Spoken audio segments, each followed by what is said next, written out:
चलिए दोस्तों, आज हम लोग एमबीडी गाइड के चैप्टर 1 का एमसीक्यू करते हैं। क्वेश्चन नंबर 1, 192 के अभाज्य गुणनखंड में 2 का घातांक क्या है? तो 192 का अभाज्य गुणनखंड, 192 का अभाज्य गुणनखंड इसको लगाते हैं, 2 से लगाएंगे 96 बार में, 2 से लगाएंगे 48 बार, 2 से लगाएंगे 24 बार, 2 से लगाएंगे 12 बार, 2 से लगाएंगे 6 बार, 2 से लगाएंगे 3 बार। इसमें पूछा है 196 का अभाज्य गुणनखंड। 196 में 2 कितना बार आया? 1 2 3 4 5 6, यानी कि 2 इसमें 6 बार है और 3 इसमें 1 बार है। तो इसमें पूछा है 2 का घातांक। घातांक का मतलब होता है ऊपर वाला।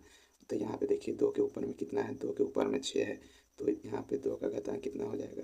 6। इसी तरह क्वेश्चन नंबर 2 को बनाएंगे। 156 के अभाज्य गुणनखंड में 2 का घातांक पूछा है। तो आइए 156 का अभाज्य गुणनखंड करते हैं। 156 का अभाज्य गुणनखंड 2 से लगाएंगे 78 बार, 2 से लगाएंगे 39 बार, 2 से नहीं 3 से लगेगा, 3 से लगाएंगे 13 बार। ठीक है, तो इसको लिख लेते हैं। 156 का अभाज्य गुणनखंड आया 2, इसमें 1 बार 2 बार, 2 इसमें 2 बार आया है, 3 इसमें 1 बार आया है और 13 भी इसमें 1 बार आया है। तो हमसे पूछा क्या है? 2 का घातांक पूछा है। 2 इसमें कितना बार है? 2 इसमें 2 बार है, तो 2 का घातांक 2 ही हो जाएगा। यही मेरा क्या हो गया? आंसर। निम्नलिखित संख्या में कौन अपरिमेय संख्या नहीं है? अपरिमेय संख्या नहीं है यानी कि वो कैसी संख्या होगी? वह परिमेय संख्या होगी। और परिमेय संख्या का मतलब होता है जिसका पूरा पूरा वर्गमूल आता हो।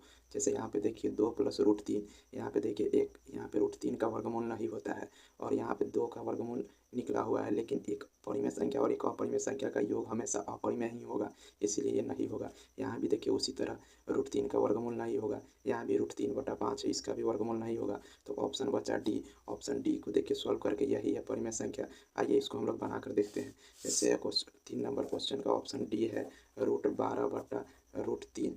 √3 तो 12 को हम लिख सकते हैं 4 × 3 और नीचे वाला √3 को √3। 4 का वर्गमूल 2 होता है, √3 का नहीं होता है, तो √3 अंदर ही रहेगा और ये √3 एक नीचे था, एक √3 से एक √3 कट गया, यानी कि यहाँ क्या आया? 2। और 2/1, यानी कि इसी को हम लोग P/Q के रूप में लिख सकते हैं। और इसी देखिए यहाँ पे 2 रूट से बाहर भी आ गया, यानी कि यही मेरा क्या है? परिमेय संख्या। इसी तरह क्वेश्चन नंबर 4 को बनाते हैं। निम्नलिखित में से कौन परिमेय संख्या है? परिमेय संख्या यानी कि उसका पूरा पूरा वर्गमूल आता हो। जैसे देखिए इसका ऑप्शन √25, √25, √50 और 50 का वर्गमूल पूरा पूरा नहीं निकलता है। √36, √36, √72, 72 का भी पूरा पूरा वर्गमूल नहीं आता है। √49 + √49, यानी कि √98, 98 का भी पूरा पूरा वर्गमूल नहीं आता है। अब बचा ऑप्शन ए। देखिए √64 + √36, यानी कि 100 हुआ और 100 का वर्गमूल 10 निकलता है, यानी कि ऑप्शन ए। अब क्वेश्चन नंबर 5, यदि Q एक धनात्मक पूर्णांक है तो निम्नलिखित में से कौन धनात्मक विषम पूर्णांक नहीं है? देखिए यहाँ पे धनात्मक विषम पूर्णांक बोला है, नहीं है, विषम नहीं है, यानी कि सम होगा। तो आइए इसको सॉल्व करते हैं। देखिए यहाँ ऑप्शन ए 5 नंबर का 8Q + 1। अब यहाँ पे हम बारी बारी से Q का मान डालेंगे, 1 2 3 ऐसे ही डालकर चेक करते हैं। आइए ऑप्शन ए को चेक करते हैं। 8 में Q का मान 1 डालेंगे और +1, तो 8 में 1 से गुना करेंगे तो 8 और +1 कितना हो गया? 9। ये विषम पूर्णांक है ये भी, और हमसे बोला है कौन विषम पूर्णांक नहीं है, यानी कि वो सम होगा। आइए ऑप्शन बी को चेक करते हैं। ऑप्शन बी है 8Q + 4। इसमें भी Q के जगह हम 1 डालते हैं।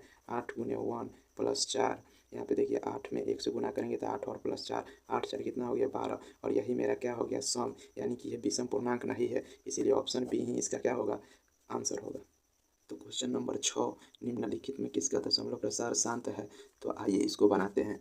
दशमलव प्रसार पहले आप जान लीजिए, शांत होने के लिए ना इसका भिन्न का जो अंश और हर होता है ना, अंश यानी कि ऊपर वाला और हर नीचे वाला, तो नीचे वाला जो होगा ना वो 2m और 5m के रूप का होगा।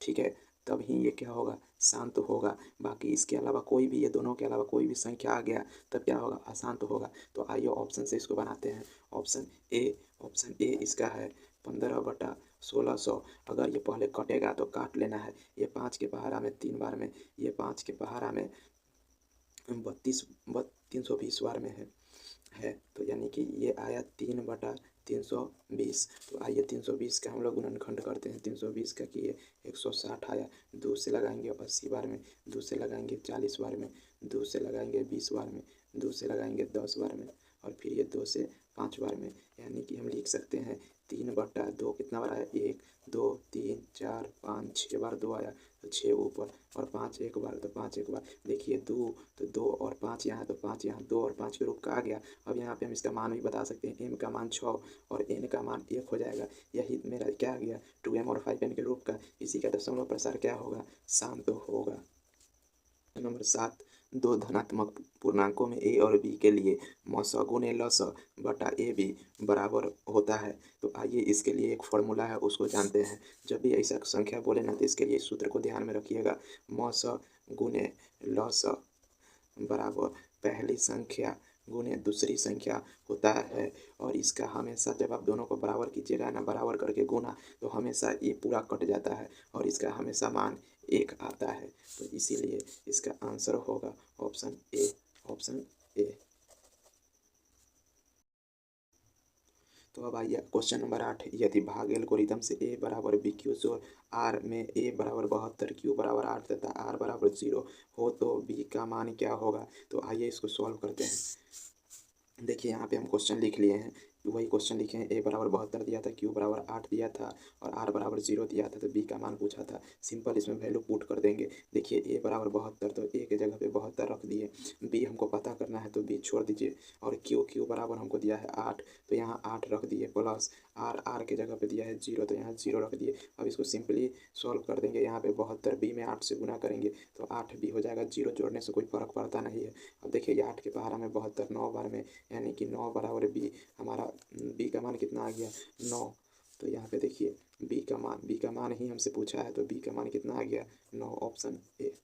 अब आइए क्वेश्चन नंबर 9 पर, निम्नलिखित में से कौन सा यौगिक संख्या है। देखिए यौगिक संख्या भाज्य संख्या को ही यौगिक संख्या कहते हैं। भाज्य संख्या को ही यौगिक संख्या कहते हैं। और भाज्य संख्या वैसी संख्या को कहते हैं जिसका 2 से अधिक गुणनखंड होता है। जैसे देखिए यहाँ पे 2 से अधिक गुणनखंड करने का मतलब 11 का 1 और स्वयं 11 दो ही गुणनखंड है। 31 का 1 और 31 स्वयं 2 ही गुणनखंड है। उसी तरह 41 का 1 और स्वयं 41 एक ही गुणनखंड, यानी कि 1 1 2 ही है। लेकिन हम आपको बताए हैं कि यौगिक संख्या भाज्य को बोलते हैं और भाज्य वैसी संख्या को बोलते हैं जिसका गुणनखंड 2 से ज़्यादा होता है। तो देखिए 21 का गुणनखंड 1 भी होता है, 21 का गुणनखंड 3 भी होता है, 21 का गुणनखंड 7 भी होता है, 21 का गुणनखंड 21 भी होता है, यानी कि 2 से अधिक हुआ ना। तो यही मेरा आंसर होगा, 2 से अधिक वाला। 2 से अधिक होना चाहिए। यौगिक का परिभाषा ही है कि 2 से अधिक इसका गुणनखंड होता है। तो क्वेश्चन नंबर 10, निम्नलिखित में से कौन अभाज्य संख्या, अभाज्य जो है ना, यौगिक का ही सेम उल्टा है, यौगिक का ही सेम उल्टा है। इसका अभी हम बताएं कि इसका केवल 2 गुणनखंड होगा। तो देखिए यहाँ 33 का 2 गुणनखंड नहीं, 33 का 2 से अधिक गुणनखंड होता है। 39 का भी 2 से अधिक गुणनखंड। देखिए गुणनखंड अगर समझ में ना आए ना, तो पहाड़ा देख लीजिए किसके किसके पहाड़ा में। तो 39 3 के पहाड़ा में भी है, 39 13 के पहाड़ा में भी है, 39 1 के पहाड़ा में भी है, और 39 के पहाड़ा में भी है। तो ये तो होगा नहीं, हमको अभाज्य खोजना है, यानी कि जो केवल दुइये को के पहाड़ा में हो। 38 भी नहीं होगा, यानी कि ये होगा। देखिए 31 1 के पहाड़ा में है और स्वयं 31 के पहाड़ा में है, केवल दुइये को से ही कट रहा है, इसीलिए अभाज्य ये होगा। इसी तरह क्वेश्चन नंबर 11, दो संख्याओं का मौसा 27 एवं लसा 162 है। यदि उनमें से एक संख्या 54 है तो दूसरी संख्या क्या होगी। तो आइए इसको बनाते हैं। इसका फॉर्मूला पे बनेगा ये क्वेश्चन नंबर 7 की तरह, जैसे कि 7 के लिए फॉर्मूला लिखे थे। आइए इसको सॉल्व करते हैं। क्वेश्चन नंबर 11, इसका फॉर्मूला होता है लसा गुने मौसा बराबर पहली संख्या गुने दूसरी संख्या। अब इसका जो भी मान दिया है इसके सामने भर देते हैं। जैसे देखिए यहाँ लसा के जगह पे दिया है 162, तो यहाँ पे डालेंगे 162, फिर गुना, फिर यहाँ देखिए मौसा के जगह पे दिया है 27, तो यहाँ पे डालेंगे 27। और पहली संख्या देखिए यहाँ पे पहली संख्या दिया है 54, तो यहाँ पे डालेंगे 54 इसके सामने, और गुने 2, तो 2 छोड़ देंगे, यही हमको निकालना है। 27 के पहाड़ा में ये कटेगा 2 बार में, 2 से ही कटेगा 81 बार में, यानी कि 81 बराबर दूसरी संख्या। देखिए ये हमारे ऑप्शन बी में है, ऑप्शन डी।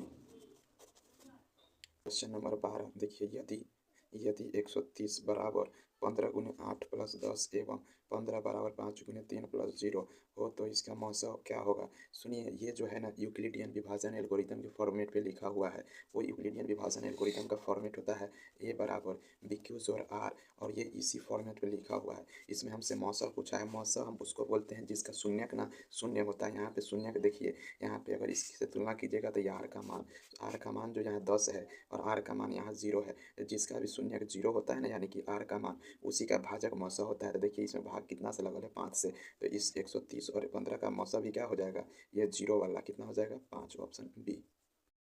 अब क्वेश्चन नंबर 13, यदि रूट 81/2 एक कैसी संख्या है? अब ये पूछ रहा है ऑप्शन में परिमेय कि अपरिमेय कि पूर्णांक कि इनमें से कोई नहीं। तो देखिए आपको हम बताए थे कि परिमेय संख्या का मतलब होता है जिसका पूरा पूरा वर्गमूल निकलता हो। देखिए 81 का वर्गमूल 9 होता है और इसके नीचे 2 है, जिसका पूरा पूरा वर्गमूल निकलता हो और उसे p/q के रूप में भी लिखा जा सकता है। तो देखिए 81 का वर्गमूल 9 आ गया और 9 के नीचे ये 2 था, 2 लिख दिए, p/q के भी रूप में आ गया।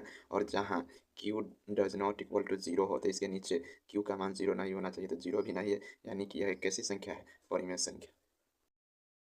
क्वेश्चन नंबर 14, प्रत्येक परिमेय संख्या होती है। प्रत्येक परिमेय संख्या जो है ना एक वास्तविक संख्या होती है। प्रत्येक परिमेय संख्या, प्रत्येक अपरिमेय संख्या या प्रत्येक पूर्ण संख्या, सभी संख्या जो होता है ना वास्तविक संख्या होता है। देखिए क्वेश्चन नंबर 15, 22/7 है परिमेय संख्या, अपरिमेय संख्या, पूर्णांक, इनमें से कोई नहीं। तो सुनिए, अगर आपसे पूछे कि पाई कैसी संख्या है, तो पाई एक अपरिमेय संख्या है। मगर वही पाई का मान आप लोग जानते हैं 22/7 होता है। 22/7 देखिए, इसको हम p/q के रूप में भी लिख सकते हैं। और यहाँ q does not equal to 0 भी है, यहाँ नीचे वाला मान, यानी कि ये कैसी संख्या हो गया, परिमेय संख्या। इसको ध्यान में रखिएगा, पाई क्या है, अपरिमेय संख्या, लेकिन पाई का मान जो है ना, मान है, मान वो क्या है, वो एक परिमेय संख्या है।